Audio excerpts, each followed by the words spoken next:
안녕하세요. 사업하는 미국 변호사 신천동 이식구입니다. 여러분, 우리가 가장 존귀하게 대해야 할 존재, 그리고 어떠한 어려움이 있을 때 가장 먼저 확인하고 가장 의지해야 할 존재, 그게 바로 누구인지 아시나요? 네, 제가 오늘 소개해드리고 싶은 이 책, 자기 신뢰의 저자 에머스는 바로 자기 자신이라고 합니다.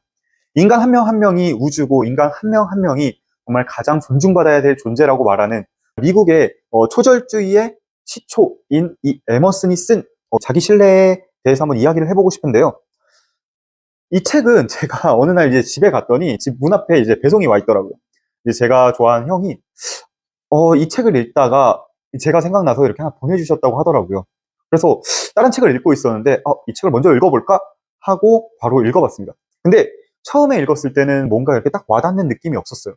그래서 2번 읽어보고 3번 읽어보니까 이제 그때서야 이제 뭔가 좀 와닿더라고요. 우리는 이 자신의 내면의 목소리에 귀 기울이지 못하는 경향이 있는 것 같아요. 정말로 내가 어떠한 판단을 내릴 때 나의 의거한 판단이 아닌 주변에서 어떻게 볼까? 혹은 주변에서 어떤 생각을 할까? 사회에서 어떤 생각을 할까? 이런 것을 먼저 고민하는 것 같습니다. 근데 이 책 자기 신뢰에서는 우리가 성공하기 위해서, 우리가 정말 원하는 바를 얻기 위해서는 자신 내면의 목소리에 계속 집중해야 된다고 말을 하고 있어요. 정말 그 내면의 소리, 그리고 나 자신을 신뢰하는 것, 이건 정말 중요한 이야기인 것 같습니다. 저는 사실 이러한 이야기가 어떻게 보면은 뭐 긍정의 힘, 아니면은 뭐 끌어당김의 법칙, 이런 것과 별반 다르지 않다고 생각을 해요. 결국에는 나 자신에 대한 신뢰가 있어야, 자신에게도 확신이 있어야 다른 사람들을 끌어당길 수 있게 되고, 또 내가 하는 일에 대해서 보다 추진력 있게 올바르게 나아갈 수 있기 때문에 이 모든 것들, 뭐 끌어당김의 법칙, 긍정의 힘, 이 자기 신뢰가 말하는 본질은 저는 동일하다고 생각합니다. 이 책에서는 이런 에피소드를 이야기를 해줘요. 어떤 한 노숙자가 이렇게 잠들어 있을 때 몰래 이제 막 궁궐로 데려와서 정말 귀족처럼 입히고 귀족처럼 씻기고 귀족의 침실에 눕혀놨더니 깨어나서 그 노숙자가 생각을 한 게, 내가 노숙자였던 게 꿈이었구나 라고 이렇게 생각을 하고 행동을 하더래요. 이게 인간의 본성을 정말 잘 보여주는 예시라고 이 책 자기 신뢰에서는 이야기를 합니다. 주변 상황에 따라서, 그리고 주변에 나를 어떻게 대하는지에 따라서 나의 존재 가치가 올라간다는 거죠. 근데 그 존재 가치라는 것 자체가 사실은 우리가 우리를 어떻게 평가하느냐에 따라서, 우리가 우리를 어떻게 정의 내리느냐에 따라서 또 달라질 수가 있는 거거든요. 어떤 뭐 유명 인사, 뭐 대통령을 만난다고 했을 때 그 대통령이 나보다 위에 있는 사람이라고 생각하는 것이 아닌 인간 대 인간으로 만날 수 있는, 나 자신에 대한 신뢰, 나 자신에 대한 가치에 대해서 확신을 가지고 살아가고 있는지, 정말 그 부분에 대해서 한번 더 생각을 해볼 수 있게 했던 책이 이 책 자기 신뢰가 아닌가 싶어요. 저는 이 책을 읽으면서 한 번 더 제가 원하는 바가 무엇인지, 그리고 남들의 눈에 의해서 내가 뭔가 변하고 있었던 부분은 없었는지를 다시 한번 되돌아봤던 것 같아요. 최근에 저는 이런 생각을 했습니다. 내가 어떠한 확신을 가지고, 내가 어떠한 목표를 가지고 행동을 하고 그 목표를 바라보고 움직였더니 정말로 사람들이 모여지는 게 느껴지더라고요. 정말 이게 정말로 다른 사람들이 말하는 끌어당김의 법칙인가? 이게 다른 사람들이 말하는 정말 긍정의 힘인가? 싶은 그런 경험들을 조금씩 하게 되는 것 같아요. 그래서 저는 구독자님들도 한번 이러한 생각의 전환을 한번 해보셨으면 좋겠습니다. 앞에서도 말씀드렸듯이 가장 존귀하고 가장 존중받아야 될 존재는 바로 구독자님들, 그러니까 자기 자신이에요. 네.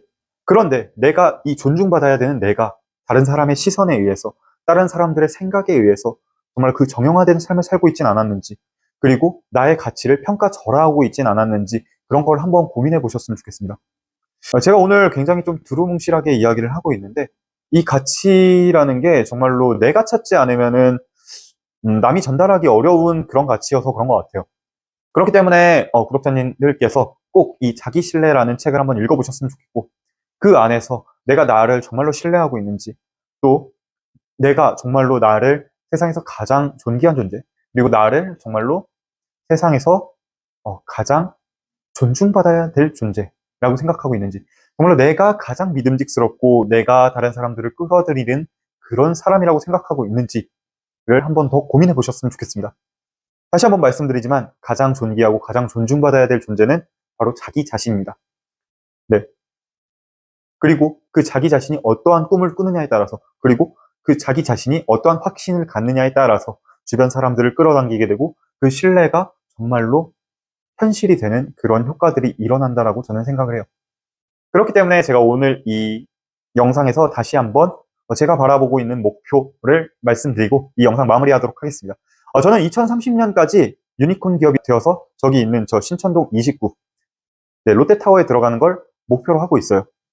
이거는 제가 제 꿈을 꾸면서 바라보는 목표이고, 이런 뭔가 물질적으로 보이는 목표보다 사실 사람들의 행복도를 단 1%라도 올릴 수 있는 그런 기업을, 정말로 사회적 가치를 실현할 수 있는 그런 기업을 만드는 걸 목표로 하고 있습니다. 최근에 정말 우리나라 창업 1세대 정주영 회장님이라던가 아니면 이병철 회장님 아니면은 김우중 회장님 등등 다양한 그 회장님들의 일대기를 보면서 저도 그런 꿈들을 키워나가고 있는 것 같아요. 정말 우리 사회에 조금이라도 더 기여할 수 있는 사람이 되는 게 저의 목표입니다. 그래서 여러분은 어떠한 목표를 가지고 어떠한 삶을 살아가고 계신가요? 그 가운데 자기 자신이 가장 귀중한 존재고, 그 가운데 언제나 다른 사람들의 목소리보다 자신의 목소리에 먼저 기울여야 된다는 것을 잊지 말고 살아가셨으면 좋겠습니다. 그리고 그러한 생각을 한번 되돌아보는데 이 자기신뢰라는 책이 많은 도움을 드릴 수 있으니까 그 책 한번 꼭 읽어보시길 추천드립니다. 이번 한 주도 정말 행복한 한 주 되셨으면 좋겠고, 여태까지 신천동 29였습니다. 감사합니다.